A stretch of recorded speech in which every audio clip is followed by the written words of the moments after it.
মাত্র একটা ডিম দিয়ে মজাদার পুডিং বানিয়ে ফেলেছি। যাদের সোনামণিগুলো দুধ বা ডিম খেতে চায় না তারা কিন্তু ইচ্ছা করলে একটু বুদ্ধি করে এইভাবে পুডিং বানিয়ে দিতে পারে। কয়েকদিন থেকে আমার ছানাটা ঠিকভাবে খাওয়া দাওয়া করছে না, আর বাচ্চা যদি খাওয়া দাওয়া না করে তাহলে তো বাচ্চার মায়ের কোনো কিছুতেই শান্তি লাগে না। চিন্তা করতে করতে মাথায় বুদ্ধি আসলো ছানাটাকে কিছু হেলদি খাবার বানিয়ে খাওয়াই। তাই ফ্রিজ থেকে 2 বোতল দুধ বের করে নিলাম পুডিং বানানোর জন্য। পুডিং বানাতে আহামরি তেমন কিছু লাগে না, তবে আমি যেইভাবে পুডিং বানাই সেইভাবে খেতে আরো বেশি মজা হয়। তো দুধের মধ্যে আমি তেজপাতা, এলাচ আর একটা কাঠ মশলা দিয়ে দিলাম। পুডিং এর ডিমের আষ্টে গন্ধটা দূর করার জন্য অনেকেই ভ্যানিলা এসেন্সটা ইউজ করে, বাট আমি এইগুলো ইউজ করেছি। আমার পুডিংটা মজাদার হওয়ার কিন্তু এটাই গোপন ট্রিক্স, তোমাদেরকে বলে দিলাম। টেস্ট অনুযায়ী চিনি আর লবণও দিয়ে দিয়েছি। এখন দুধটাকে ভালো করে জাল করে নিব। আমি 2 বোতল দুধ নিয়েছিলাম, এখন এটাকে জাল করতে করতে অর্ধেকেরও কম করে ফেলবো। কম বলতে যে খুবই কম তা কিন্তু না, মানে একটু কম। দেখতে পাচ্ছ কতটা হয়েছে। দুধটাকে পানির মধ্যে ঠান্ডা করতে দিয়ে দিলাম। তোমাদের ভাইয়া আমাকে ফোন করে বলেছে যে তাড়াতাড়ি রেডি হও, আমি তোমাদেরকে বাইরে নিয়ে ঘুরতে যাব। তারপরে তো বুঝতেই পারছো মনের মধ্যে দিল্লি কালারটা ফুটতে শুরু করে দিয়েছে। তাড়াহুড়া করে যা পারছি তাই করে দুধটাকে ঠান্ডা করার চেষ্টা করছি। এইদিকে আমার ছানাও ঘুরঘুর করছে কখন পুডিং হবে আর কখন সে খাবে। যাই হোক, দুধটা ঠান্ডা হয়ে গিয়েছে। এখন আমি ব্লিন্ডারের একটা জার নিয়ে চলে এসেছি। এর মধ্যে দুধটুকু দিয়ে দিলাম আর একটা ডিম ফাটিয়ে দিয়ে দিলাম। এখন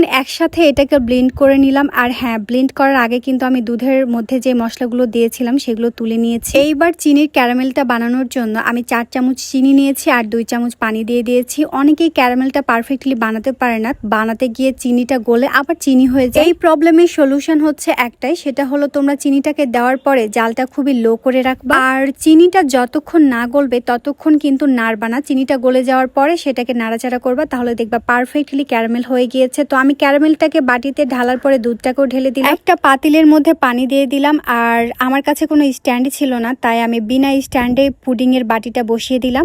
ঢাকনা দিয়ে তো মাস্ট বি ঢাকতেই হবে, আর ঢাকনার মধ্যে যে ছিদ্রটা আছে সেটাও আমি বন্ধ করে দিই। এরপরে তো মিডিয়াম আঁচে জাল করতে শুরু করে দিয়েছি। বাইরে থেকে তো পুডিং এর অবস্থা দেখা যাচ্ছিল। যখন আমি দেখলাম যে পুডিংটা হয়ে গিয়েছে তখন একটা ঢাকনা দিয়ে ঢেকে আমি চলে গিয়েছিলাম তোমাদের ভাইয়ের সাথে ঘুরতে। অ্যান্ড ঘুরতে আসার পরে দেখি যে পুডিংটা ঠান্ডা হয়ে গিয়েছে। এখন আমি এটাকে কেটে নিব, মানে বাটি থেকে তুলে নিব। আমার ছানা বাসার মধ্যে ঢুকতে বলে আম্মু পুডিং দাও। পুডিংটা মাশাআল্লাহ কতটা সুন্দর হয়েছে, জাস্ট একবার দেখো। দেখতে যেমন সুন্দর হয়েছে খেতেও ইয়াম্মি। আমার ছানা তো এই পুডিং দেখে সারপ্রাইজড হয়ে গিয়েছে। তো তোমরাও কিন্তু এইভাবে পুডিং বানিয়ে তোমাদের ছানাকে সারপ্রাইজ দিতে পারো। তো আজকের ভিডিওটা এই পর্যন্ত। সবাই ভালো থাকো, আল্লাহ হাফেজ।